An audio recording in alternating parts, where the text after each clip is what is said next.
You are listening to the Life Coach School podcast with Brooke Castillo, episode number 405. Welcome to the Life Coach School podcast, where it's all about real clients, real problems, and real coaching. And now, your host, Master Coach Instructor, Brooke Castillo. Hi, my friends. I'm coming to you today from a day of I just can't. And what's crazy about that is I'm actually doing what I say I can't do, but I'm telling myself that I can't do it. Have you had these days where you wake up in the morning and you're like, I just can't do it. Today, I just can't. I want to crawl back under the covers. I don't want to do it. I don't want to show up. I don't want to deliver. I just literally can't do it, which is a lie because I am doing it.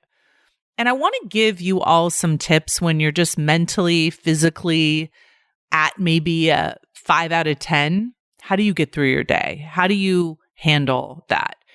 I know for some of you, you err on the side of staying in bed and you cancel your day and you're very dramatic and you watch Netflix all day and you just can't function. And others of you ignore yourself completely and just beat yourselves up and grind yourself through the day. And I think that there's a middle ground.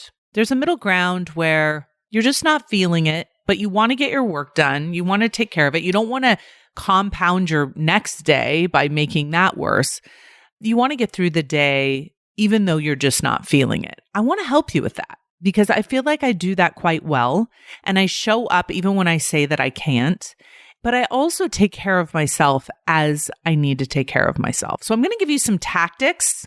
I'm going to give you some actual physical things to do, but I'm also going to give you a mental way of approaching this.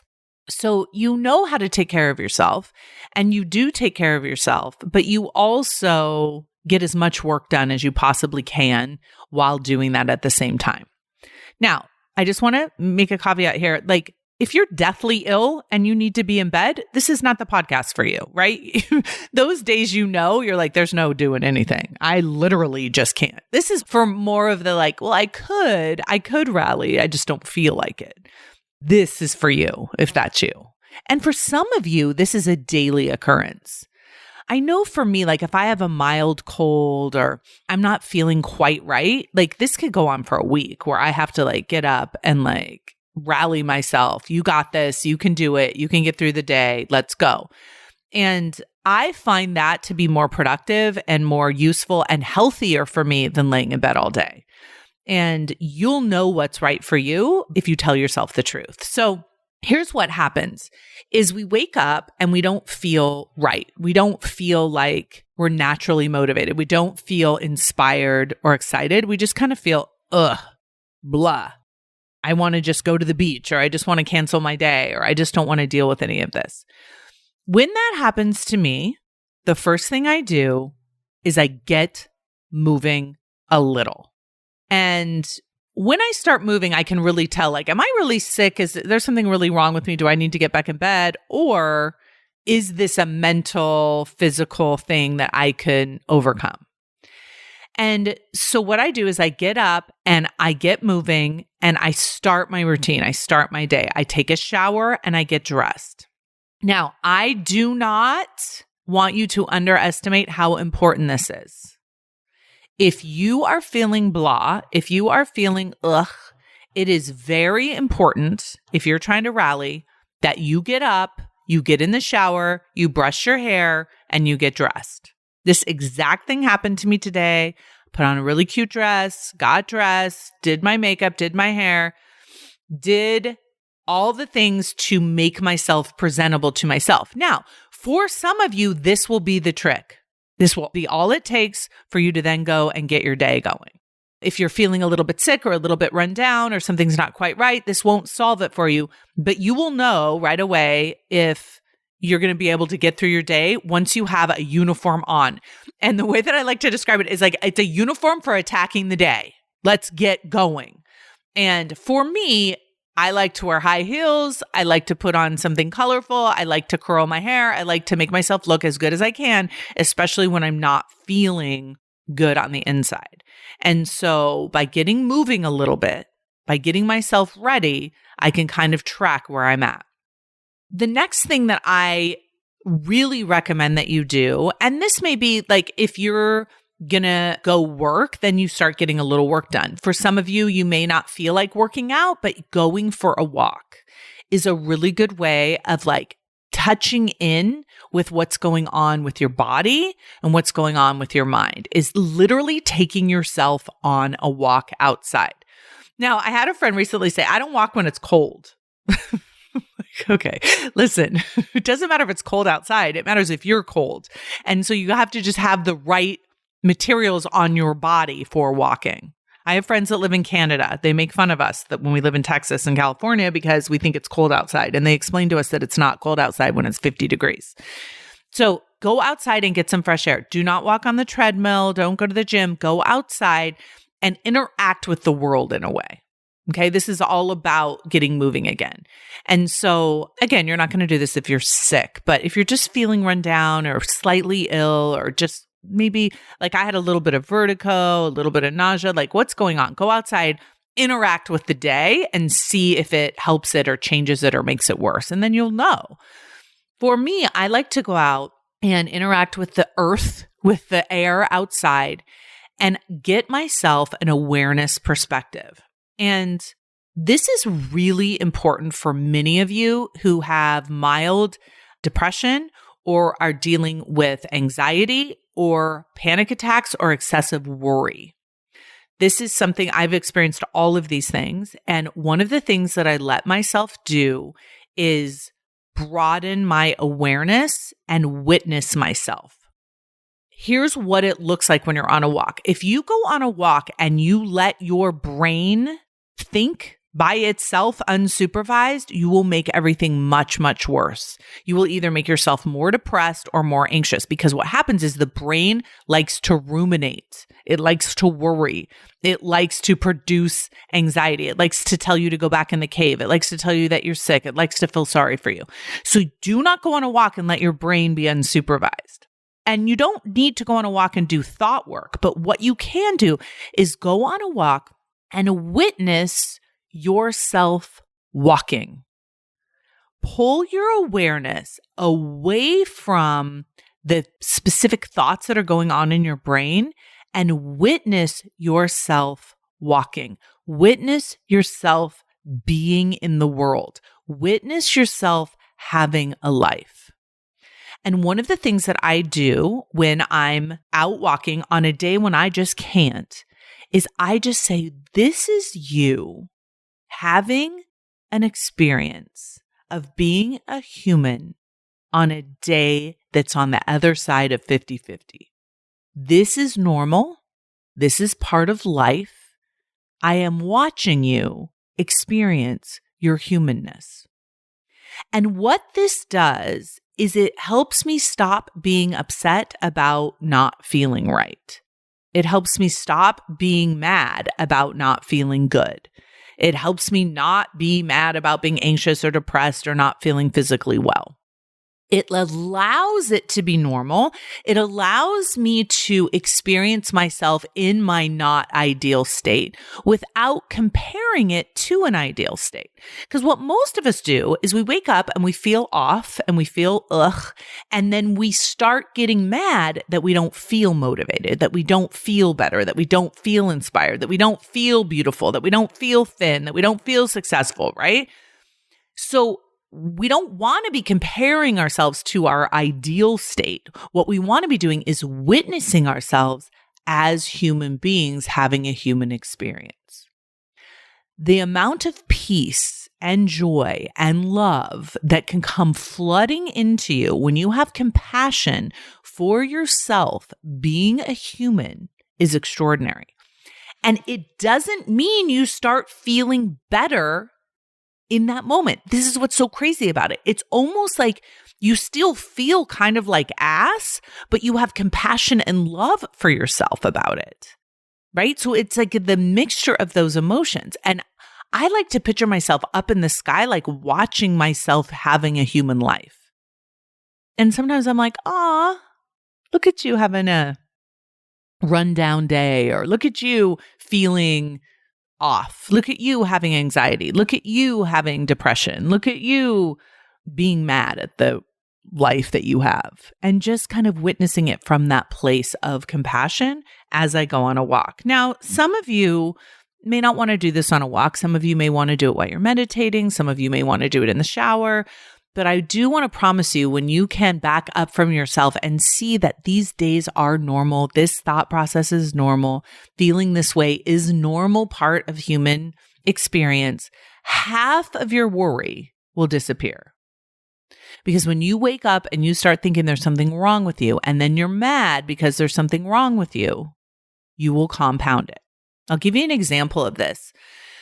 The other day, I was having a meeting with my CEO, Erica Royal, and I started to have light flashes and like stars twirling in my vision. And this usually happens right before I get a migraine. And this doesn't happen often to me, but I've had a couple migraines and they always started with these like light flashes.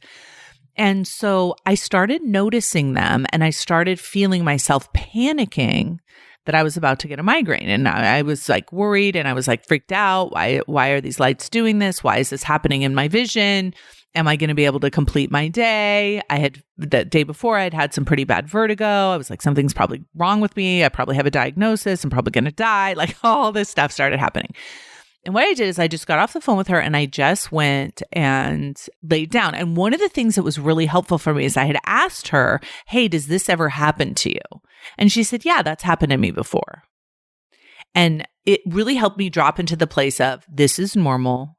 You're okay. This is you having an experience of being alive on a Monday as a human. And I laid down in my bedroom and I watched myself from afar. I opened up my perspective of my awareness and I like watched myself from away from myself. And it was incredibly powerful. And I was able to love on myself from afar and see what it's like to be a human in the world and to recognize that it's challenging sometimes and that it's scary sometimes and that it's hard sometimes and that sometimes we're in pain and sometimes we're experiencing things with our body that we don't think are normal. And it's all part of being a human. The other thing that I want to recommend that you do, and this is something that just happened to me today, is one of my friends reached out and just said, hey, I just need a friend today. I just need someone. And I want to really encourage all of you to reach out to each other and ask for help when you need it.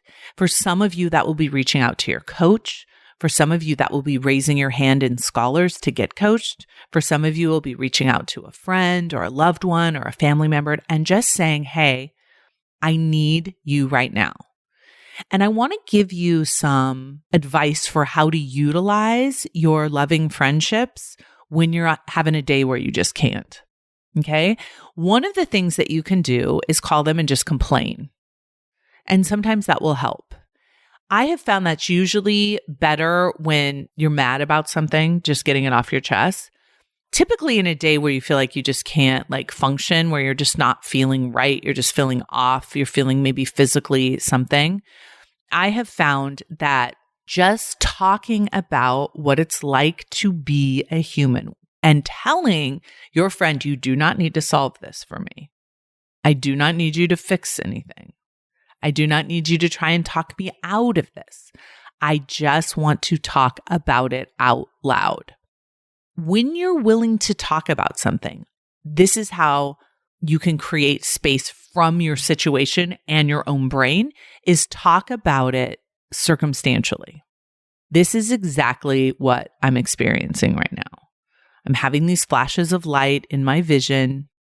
I'm having thoughts that I'm probably going to get a migraine. I feel a bunch of fear. That is the way of it right now. That is what is going on for me. Or I was talking to my friend, I have vertigo. Like I feel dizzy. I feel off. This is what's going on for me. It's like this statement and just the camaraderie of having someone hear that with me without trying to solve it, without trying to fix it, without trying to explain it. Right? And I think as friends, learning how to hold space and just let there be space for the truth to be told can be powerful.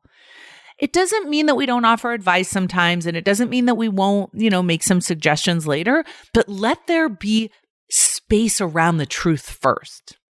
Because sometimes I think we just feel alone. We just feel like I feel off today and I want someone to know. I don't want them to tell me to stay in bed and not function in my day. I just want them to know today is not my best day.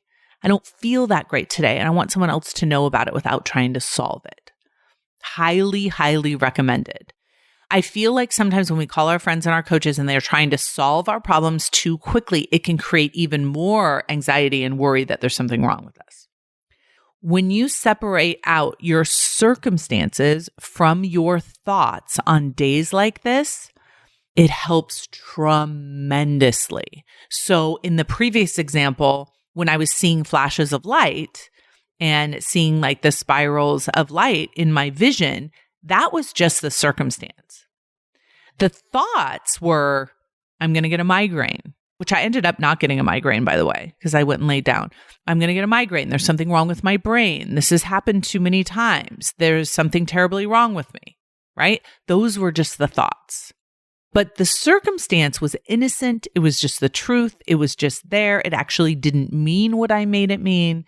So being able to not just back up and look at yourself as a human being having a human experience from afar, but then to look at your brain and sift through, there is the experience of being alive and having experiences and having pure circumstances. And then there's also what we make it mean. And by separating those out, we can see how powerfully we are the cause of a lot of our own misery. When we wake up and we feel anxious or we feel depressed or we feel run down or we feel physically ill, we can make it better with our thoughts or we can make it worse. And when we don't separate it out, we think we just feel bad because of the circumstance. And the truth is, a lot of times we do have physical sensations where we don't feel good. And we can acknowledge that physically we experience nausea or physically we experience vertigo or a lot of us have had COVID. We feel run down. We feel tired. Our lungs feel tight. Like there's a lot of physical symptoms going on. But if we don't separate that out from the complaining and the meaning and the thoughts that we're piling on top of that, we may end up feeling much worse than is necessary. We may create so much unnecessary suffering on top of that. And I am not in any way suggesting that you should cover up those negative thoughts with rah-rah positive stuff. That's not what I'm saying here. Although some of you may want to do that. Some of you may want to rally and get yourself in a more positive state. All I'm suggesting here is that you recognize the difference between the truth and your brain. You recognize the difference between a circumstance and a thought. And then you can see that in many ways, we don't have power over how we're feeling physically. In many ways, there's involuntary, viruses and diseases and aches and pains going on in our body that we can't immediately control. And instead of feeling completely powerless about that, we can see how much power we have in terms of what we make it mean and how we talk to ourselves about it and how we interpret that. So if I wake up in the morning and I feel anxious and I say, today I feel anxious and I'm still going to have a great day. Or today I feel anxious and I'm going to carry it around like a purse. Or today I feel anxious and I'm going to do some of my work, but not all of it. Today I feel anxious and I'm going to take care of myself in the best way I know how. And I will say on the days that I recognize the difference between the circumstances and the thoughts, and I do decide to change the thoughts or let them go, I get through the I just can't days so much more easily.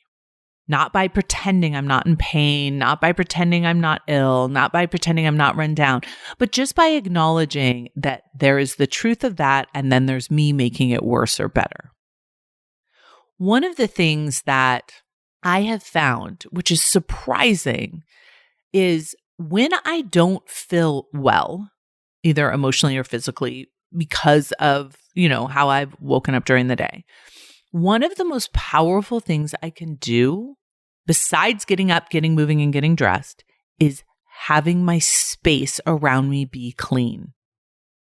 I have found that by organizing my space and cleaning up my space and keeping everything neat, and that's the last thing you may feel like doing when you wake up on a day where you just can't, is giving yourself small things to do. It's like, just washing the dishes, cleaning off your desk.